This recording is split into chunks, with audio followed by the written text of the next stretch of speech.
వద్దు. ఔషధాలు, ప్రార్థనలు ఏదైనా ప్రయత్నించండి. నా తండ్రి మనల్ని అప్పుడే విడిచిపోకూడదు.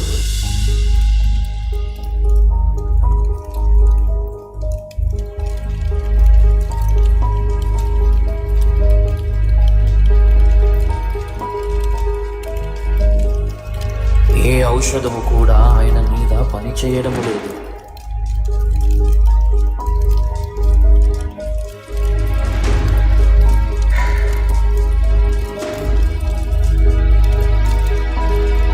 సొలొమోను, నా కుమారుడా, దగ్గరికి రా.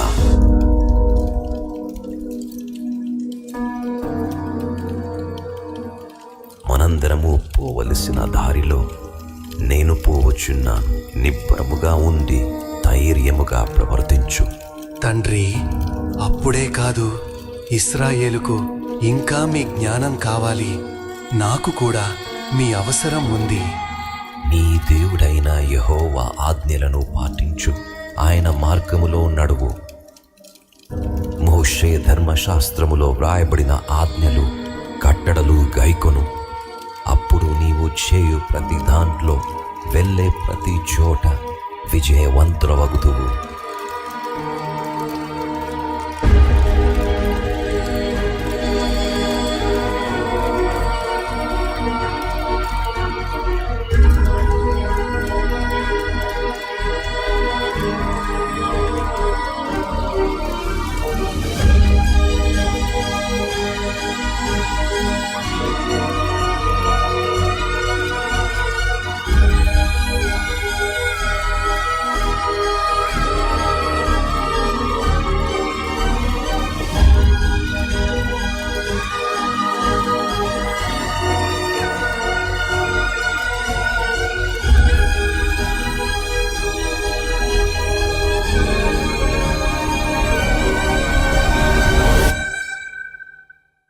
దావీదు దేవుని చిత్త ప్రకారం తన తరానికి సేవ చేసి మరణించాడు.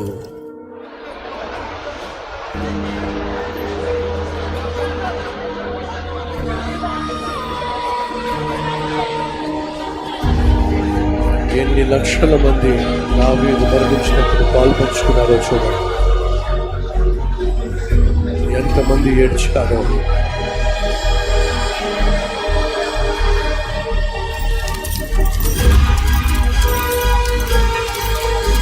దావీదు యొక్క సమాధి కార్యక్రమం లక్షల మంది సమక్షంలో జరిగింది.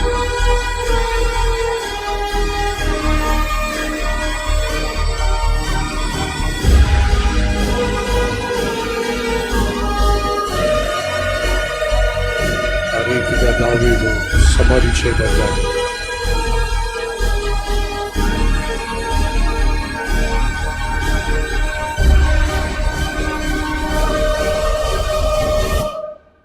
నగరమంతా 30 రోజుల పాటు విందులు, పాటలు లేకుండా నిశ్శబ్దంగా దుఃఖించారు. 30 రోజులు సంతాప దినాన్ని పాటించారు.